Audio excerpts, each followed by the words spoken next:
মুফাসসিরে কেরামগণ বলছেন যে এখানে আল্লাহ তাআলা দুইটা শব্দ আনছেন, আর রহমান আর রহিম। আল্লাহ তাআলা আর রহমান দিয়ে এই কথাটা বুঝাইতেছেন যে আমি আল্লাহ দয়ালু, আমার এত বেশি দয়া, যেই দয়ার কারণে পৃথিবীর মধ্যে থাকা কাফের, মুশরিক, বেঈমান এই সবাইকে, যারা আমাকে মানে এবং যারা আমাকে মানে না, আমি সবাইকে এই রহমান নামের উসিলায় রিজিক দিতেছি। সুবহানাল্লাহ।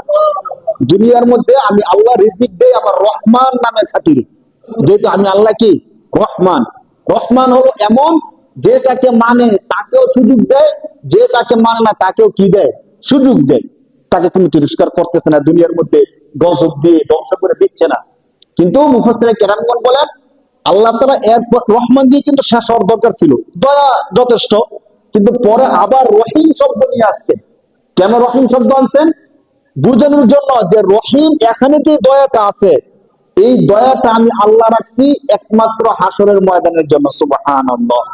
তখনকার আমার রহিম যে দয়া, এই দয়াটা শুধুমাত্র যারা আমার নেককার বান্দা আছে, যারা আমাকে আল্লাহ হিসেবে মানত, তারা পাবে, আর কাফের কুফার পাবে।